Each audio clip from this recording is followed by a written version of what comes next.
everyone, so I've had requests to do some more ASMR videos, so I thought I would do that for you today, or tonight. As you can tell, the lighting in here isn't that perfect, but I've had to wait until a little bit later on in the day so that I can get a more quiet time to do this.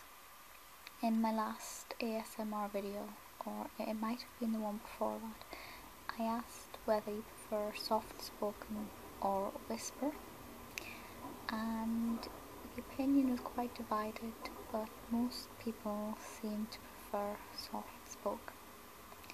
So as you can tell by my voice, I will be doing soft spoken today as opposed to whisper. And as you can tell by the title, I'm going to be doing another one of my half ramble, half poetry reading videos, as I know that a lot of people like that, and it gives a good mix of kind of free flow speech and more structured, orderly approach, which I know some people do like. So I hope that I'm close enough to the camera, but not so close that you're creeped out. If you don't know what ASMR is and you are just discovering this for the first time, it's probably best if you Google it rather than me trying to explain it, as I'm not very good at explaining it. But I've got 4 poems to read for you today.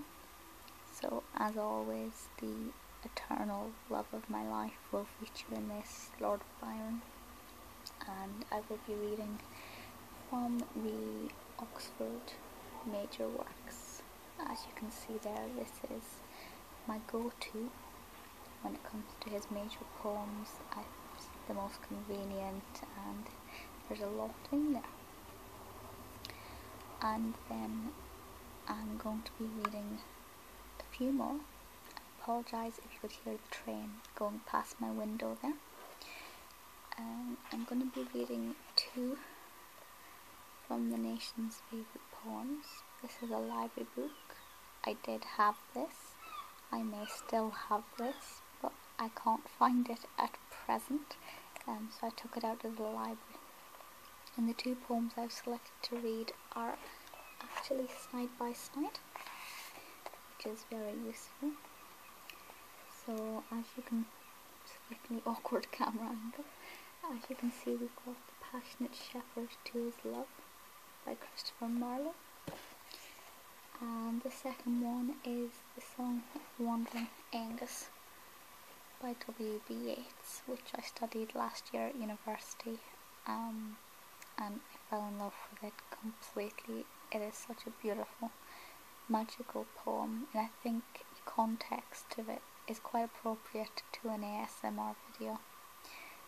Those 3 poems, Byron and those 2, which you'll find out what the Byron one is when I get to it, by which I mean I haven't actually decided yet. I'll get on to that soon. And the 4th poem is from World War I poetry, or First World War poetry as the book is actually called, and I'm reading Break of Day in the Trenches by Isaac Rosenberg, which, if I remember correctly, I think I studied that in my first year of university back in 2011, which seems like a really long time ago now, even though it wasn't that long ago. So I'm gonna stop rambling at you for a little bit, and I'm going to read the Byron poem to you. So the poem that I've selected to read, as you can see here, is Epistle to Mr. Murray.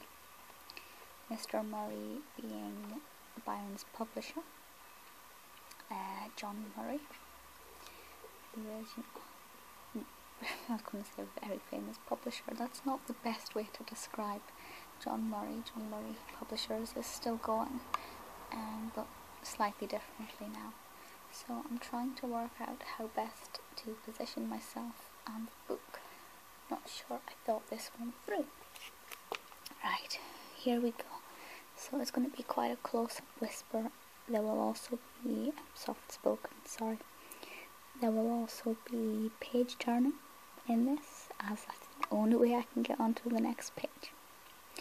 Epistle to Mr. Murray by Lord Byron. My dear Mr. Murray, you're in a damned hurry to set up this ultimate canto.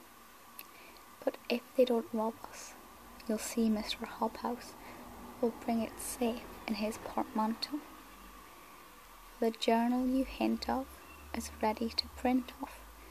No doubt you do right to commend it. But as yet I have writ off the devil a bit of, or Beppo, when copied I'll send it. In the meantime you've Galley, whose verses all tally. Perhaps you may say he's a ninny. But if you abased her because of Alashtar, I can never pronounce that, he'll piddle another Frozine. Then you've Subby, Tor, no great things to be sure. You could hardly begin with a less work, for the pompous rascallion who don't speak Italian nor French must have scribbled by guesswork. No doubt he's a rare man without knowing German, translating his way up Parnassus. And now still absurder, he meditates murder, as you'll see in the trash he calls tassels. But you've others his betters, the real men of letters, your orators, critics and wits. And I'll bet that your journal, pray is it diurnal, will pay with your luckiest hits. You can make any loss up with Spence and his gossip, a work which may surely succeed. The Queen Mary's Epistle craft, with the new fit of Whistlecraft, must make people purchase and read. Then you've General Gordon, who's girded his sword on to serve with the Muscovite master, and helping to polish a nation so owlish they thought shaving their beards a disaster. For the man poor and shoed, with whom you'd conclude a compact without more delay. Perhaps some such pen is still extant in Venice, but please, sir, to mention your pay. Now tell me some news of your friends and the muse, of the bar or the gown or the house. From Canning the tall wit to Wilmot the small wit, towards creeping companion and louse, who's so damnably bit with fashion and wit that he crawls on the surface like vermin, but an insect in both by his intellect's growth, of what size you may quickly determine. Now I'll put out my taper, I've finished my paper, for these stanzas you see on the brink stand. There's a whore on my right, but I rhyme best at night, when it is tied close to my inkstand. It was Mahomet's notion that comical motion increased his devotion in prayer. If that tenet holds good in a prophet, it should in a poet be equally fair. For in rhyme or in love, which both come from above, I'll stand with our Tommy or Sammy, but the sofa and lady are both of them ready, and so here's good night to you, dammy. So that there was a word in there that I missed out. It's probably the most hated word in the English language. Personally, I don't have a problem with it, and clearly neither does Byron, but I thought I'd miss it out if you want to know what that word is and you don't already know, I'll tell you it begins with a C. But you can Google Epistle to Mr. Murray if you can find it. But I really, really love that poem. So we'll get the next one ready, and I think we'll go with the two from the nation's favourite poetry first. And if you do have any poems that you'd like me to read out in a future video like this, please let me know. I'm also interested to know how frequently you would like me to do these videos as well, as I'm very happy to do ASMR videos as frequently as you wish. I watch them on a daily basis, and although I won't upload them on a daily basis, I am happy to do it more frequently. So I think we'll go with The Passionate Shepherd to His Love by Christopher Marlowe. This one's only 7 stanzas, so it's not as long as Epistle to Mr. Murray. Here we go.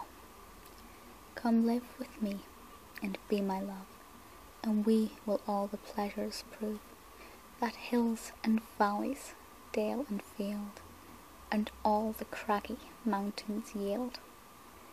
There will we sit upon the rocks, and see the shepherds feed their flocks, by shallow rivers to whose falls melodious birds sing madrigals. There will I make thee a bed of roses, and 1,000 fragrant posies, a cap of flowers, and a kirtle, embroidered all with leaves and myrtle, a gown made of the finest wool, which from her pretty lambs pull, fair-lined slippers for the cold, with buckles of the purest gold, a belt of straw and ivy bud, with coral clasps and amber studs. And if these pleasures may thee move, come live with thee and be my love.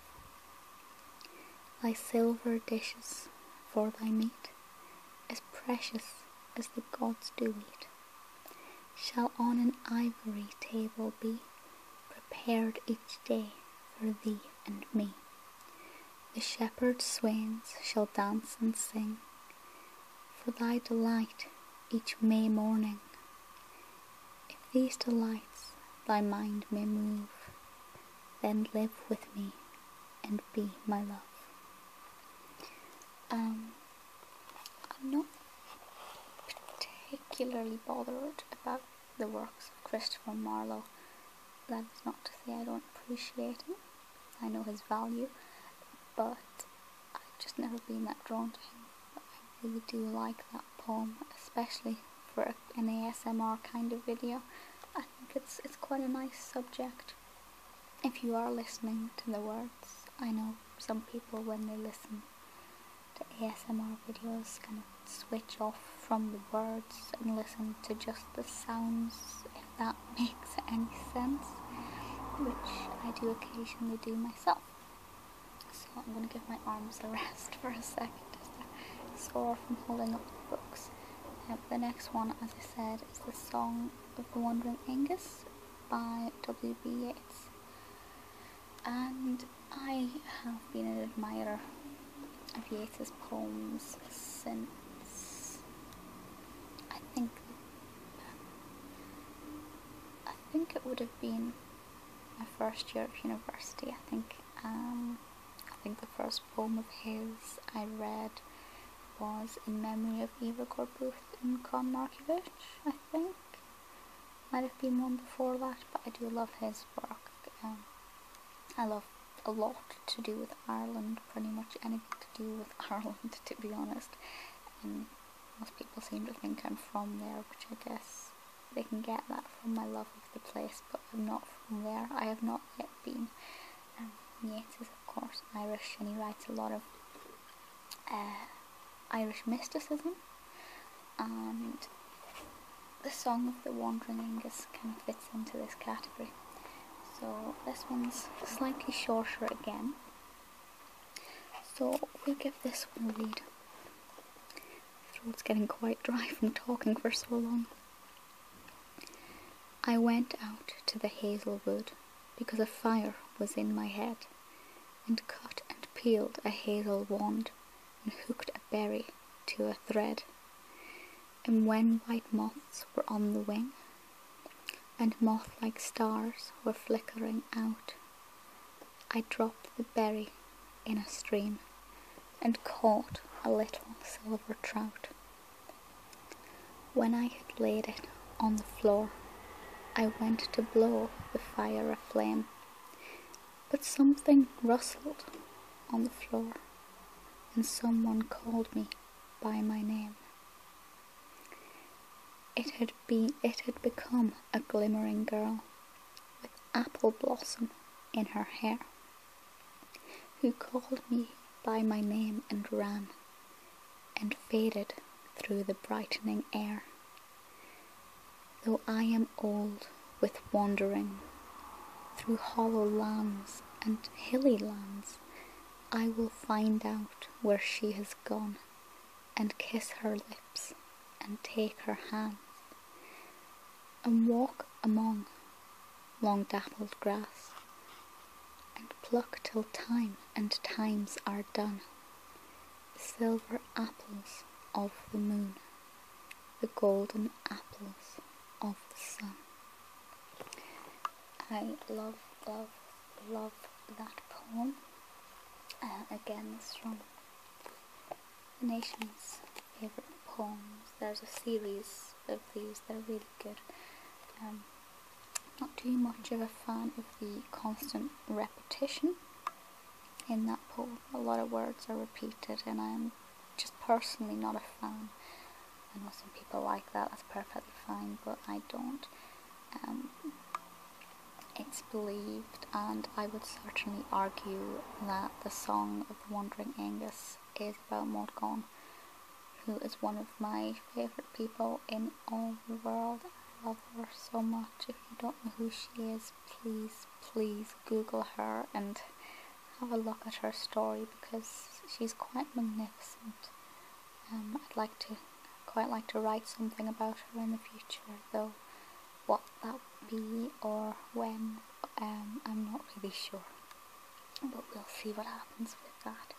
But Yeats is fantastic, and if you have any specific Yeats poems that you like, please drop the name of the poem in the comments, and I almost certainly will put it in my next ASMR poetry reading video. So we'll move on to the last poem now. My nose is really itchy.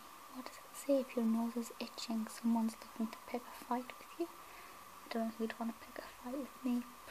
Probably quite a lot of people, to be perfectly honest. So we'll move on to the book of First World War poetry.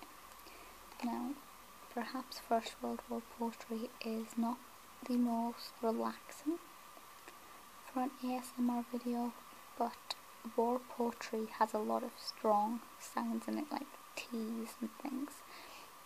The S's for the whistling sounds of bombs and grenades and things. So in terms of the words used, it's probably quite effective as an ASMR video, the sounds of the words, the sounds in the poems. So hopefully somebody will enjoy this at least. So this is Break of Day in the Trenches by Isaac Rosenberg, and I'm going to hold it to the side this time because my arms are too tired from being up here.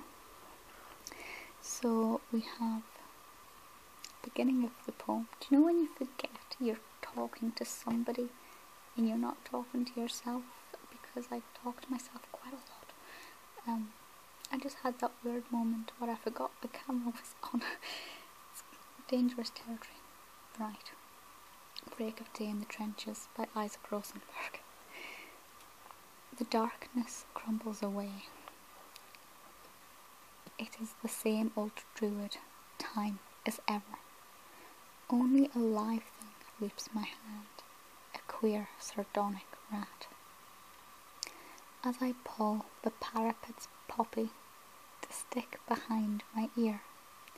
Droll rat, they would shoot you if they knew your cosmopolitan sympathies. Now you have touched this English hand, you will do the same to the German. Soon, no doubt, if it be your pleasure, to cross the sleeping grass between. It seems you inwardly grin as you pass, strong eyes, fine limbs, haughty athletes, less chanced than you for life, bonds to the whims of murder, sprawled in the bowels of the earth, the torn fields of France.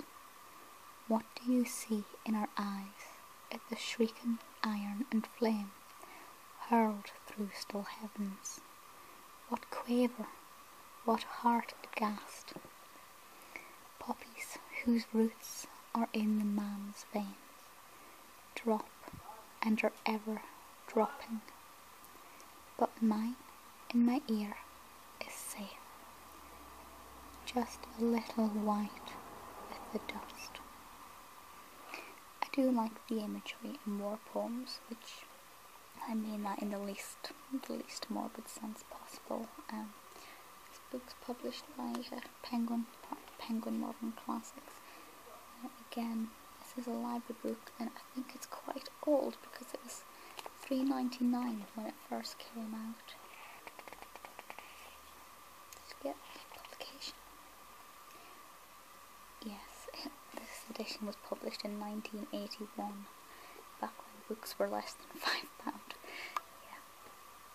Yeah. I hope you enjoyed this video.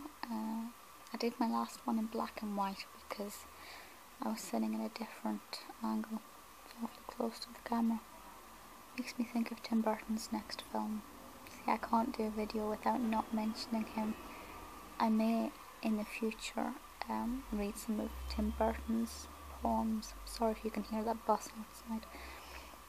I may read some of Tim Burton's poems in an ASMR video. His poems are brilliant. The Melancholy Death of Oyster Boy. My favourite is The Pincushion Queen, which basically is life's unfair for the Pincushion Queen. When she sits on her throne, pins push through her spleen. That's the entire poem. I think it's absolutely fantastic. There's a little Pincushion Queen ornament that I really want, but I'm being good and not buying it because it's not a sensible thing to do. What was I saying? Yes, goodbye. I was saying goodbye, wasn't I? Because I've read the poems. You see, this is the problem with doing ASMR videos late at night, and I don't know if anybody else has this problem. You have to do it late at night so that there's no street noise or traffic noise. I get tired. I am tell by the giant bags under my eyes that it is late and I am tired. But as I said, do let me know how frequently you would like me to do ASMR videos. It is possible that I could do one a week if you particularly enjoyed them. I will never be an ASMR artist in the sense where I upload them every day and that is my main focus of my channel. I still like them to fit in with my channel, so I won't be doing role plays or anything like that. At least not in the immediate future. If you do prefer whisper videos, because I can't whisper, you know. If you do like them, let me know and I can do some of those as well, but for the most part I think the majority of people seem to prefer soft spoken. I think soft spoken would at least work better with a poetry video, so those who do wish to hear the sounds can. Any specific poems you'd like me to read out in the future, do let me know and I will be more than happy to do that. If I've never read the poem, I will go and find it. I love poetry, so I'm going to love finding new poems. There's a poem by Carolyn Jess Cook I'd quite like to read out, but because she is still alive, very much alive, I'd have to of course gain her permission because her works not in the public domain yet, even though I've just read out a Tim Burton poem, but that doesn't matter. Let me know if you have any thoughts and suggestions. I hope you've enjoyed this video, and I'll see you all next time.